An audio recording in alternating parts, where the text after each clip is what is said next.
Hello guys, this is the Polyglot Programmer, and today we're gonna work on building a button progress bar, which is something that I have built for my games more than once.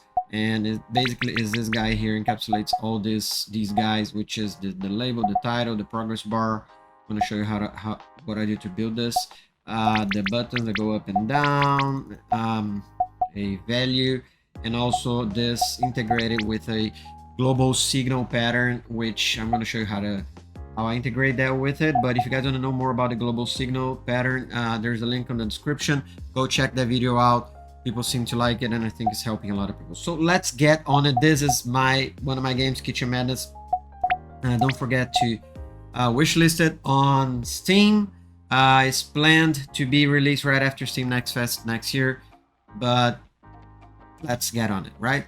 We're actually going to build it from scratch. I'm going to use this guy as a guide because I may forget some things along the way.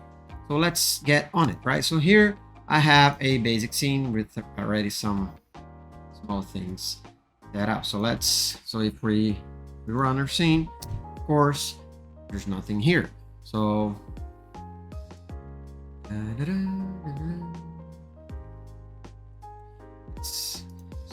first thing that I like to do when I create anything UI related, add a canvas layer, and I also talk about this on my UI for beginners video. Don't forget to check that out, right? And from now on, we're gonna build this guy, right? This is what we need to build, right? So the first thing we need here, right, in order to have this, we need a H box container, right, which is a horizontal, right? So it's a H box container, which is a horizontal box container. Let's call this a button progress bar H box container.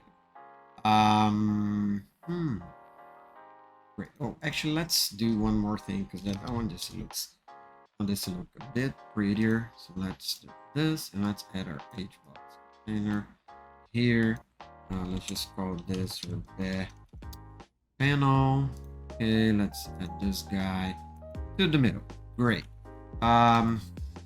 In terms of size, you guys can play with whatever works for you guys. I'm gonna use the same stuff that I've been using here. I don't have anything here, but that's because I do have here. But let's give it a minimum size of, I don't know, 600 looks fine. Great. All right, next step is we need a label, right? So we need a label, and let's call this title label. Great. Give it a label, not pen. Sorry guys. We need a label. Trick me there. Let's call it rent. No, let's call it initial health. Whatever. Doesn't really matter that much for this purpose of this.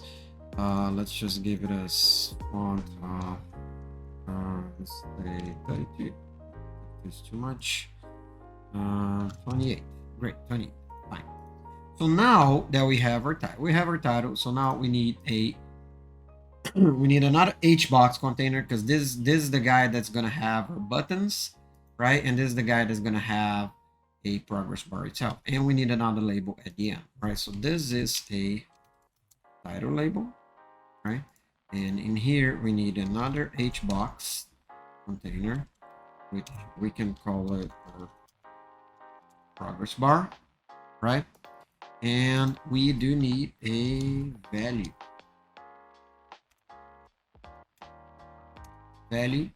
Great. Let's give it whatever, 50. That's fine. What's the font size that we use here? Let's use the same one over there. 28. Great. Let's give it a minimum size for the progress bar itself. Let's say, I don't know, 350 sounds good to me. And for this guy, I always like to give some separation between them. Great. So let's get down to the progress bar itself. So here we need a progress bar panel, and I'm going to explain it why. We need 2 buttons, right? So let's add a button. Lower.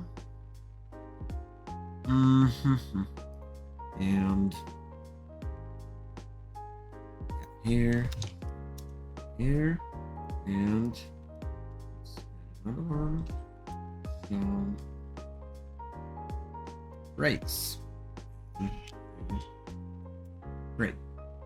And this guy is 350. One of these guys. Now we're gonna add a panel.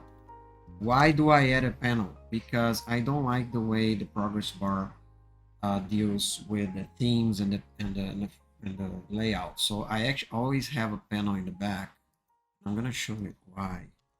Let's just. This looks fine, right? And in this case, let's just give it a. We give it a flat. The black. Cool. And in here now, actually let's call it the progress bar panel, right? And now we're actually gonna get to a progress bar. Great. And in here all we need to do is do this, right? And for our panel, here it's 50, and now for the progress bar we're actually gonna make it a teeny bit smaller. So the panel in the back is 50, so this guy is gonna be 40, and the panel in the back is 250. So the progress bar is going to be 240. Why? And you guys are going to see that in a minute. Say that the step for the progress bar is 1. We do not want the percentage in the middle because that looks horrible. Sorry. I did that. And in here, theme override for the progress bar. We're going to set the style. We're going to set a flat for both, right? Let's give it a value just so we can visualize it. 50. Great. Right? And now you can play with this. So like, let's say for example that you're doing health, right? So you wanna be like red, like this, right? And now since we have a panel in the back, we have our fixed border, and we can have different colors for the border, and the border is always there. And you can have a color for the fill and a color for the background. Here we can have it. We can have the color all black. So it looks like this, right? And it looks nice. At least that's how I build it. Let me know what you think about this in the comments. And I think we're good here. Great. Yeah,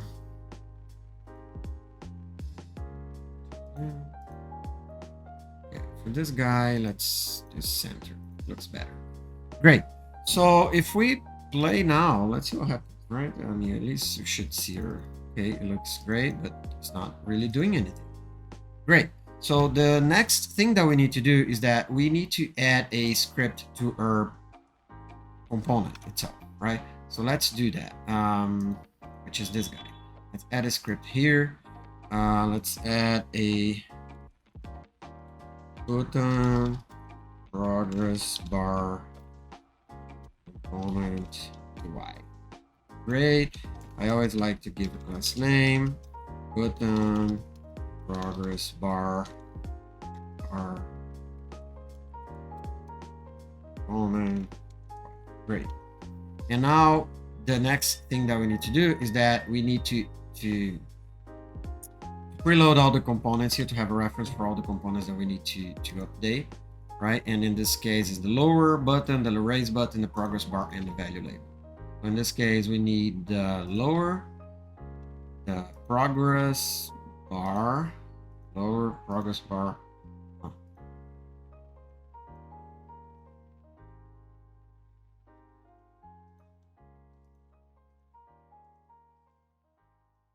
And what I did here is that I just held the control button on my keyboard, dragged, and this is done automatically. This is one of the reasons that I like to use the GD script editor on Godot instead of having using VS Code or other editors, although I do use that sometimes, but because this functionality here is gold for me. And we're also going to add a signal name, and I'm going to explain why. And this is a string, so and why it's because I'm building this component to be extensible, right? So you can actually in the future save this as a scene, and you can actually load and use this to trigger different events and trigger different values. You don't need to build one from scratch for every single progress bar that you need. And this is what this signal is going to do for us. All right, so great. Set progress. Okay, so first thing we need to do here is that we do need to trigger to update our progress bar and our value label every time we hit lower and a raise button. So let's create those signals. So lower, pressed. We want to connect this guy. Let's do the raise also. Press, connect this guy. Great, right? And in here, like I said, I'm just gonna copy this because this is going to. I don't need to type this again because I did that a bunch of times, right? So basically, this is what's doing here is that I'm checking if my signal manager has the signal that I defined. I'm emitting a signal with the value that I defined for this guy. In this case here, I'm hard coding here, but you can also set this as an exported variable, I guess. So -1 here, right? And here is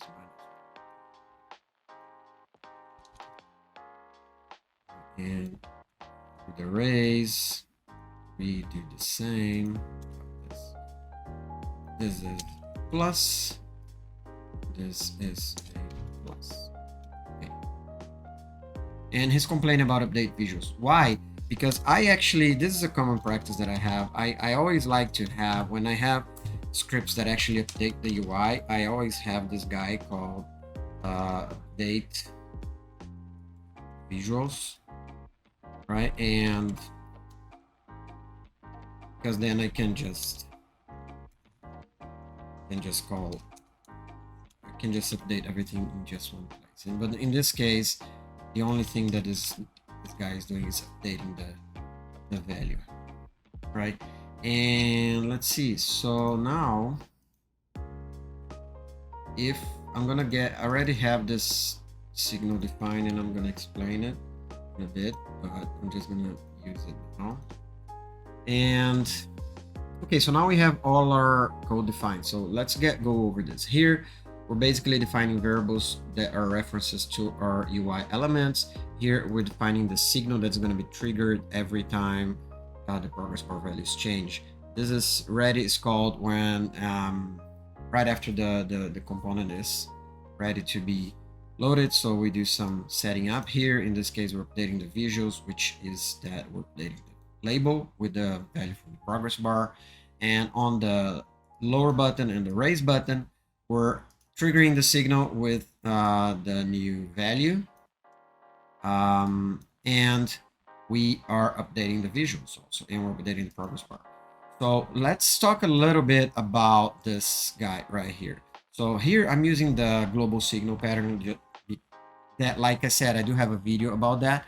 And what this does is that this is emitting a signal that is defined as an auto load in a class that is auto loaded into my project, right? And in this guy, all it is that I have this guy defined in here, and I actually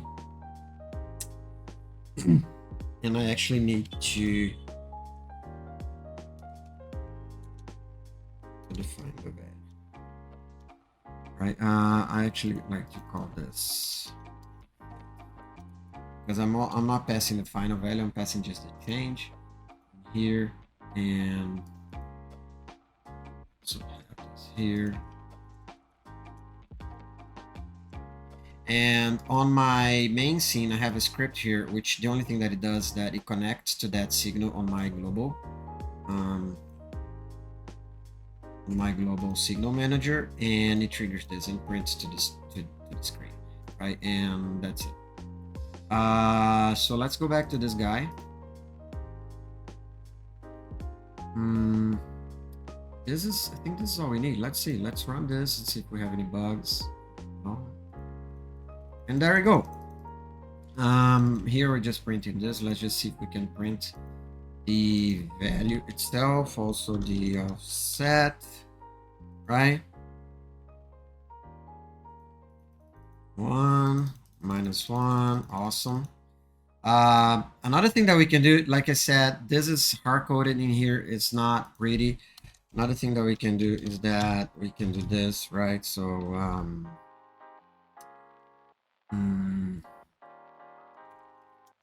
progress value step, right? Let's call it float. Let's give it a value of 1, and in here we can just replace this minus plus.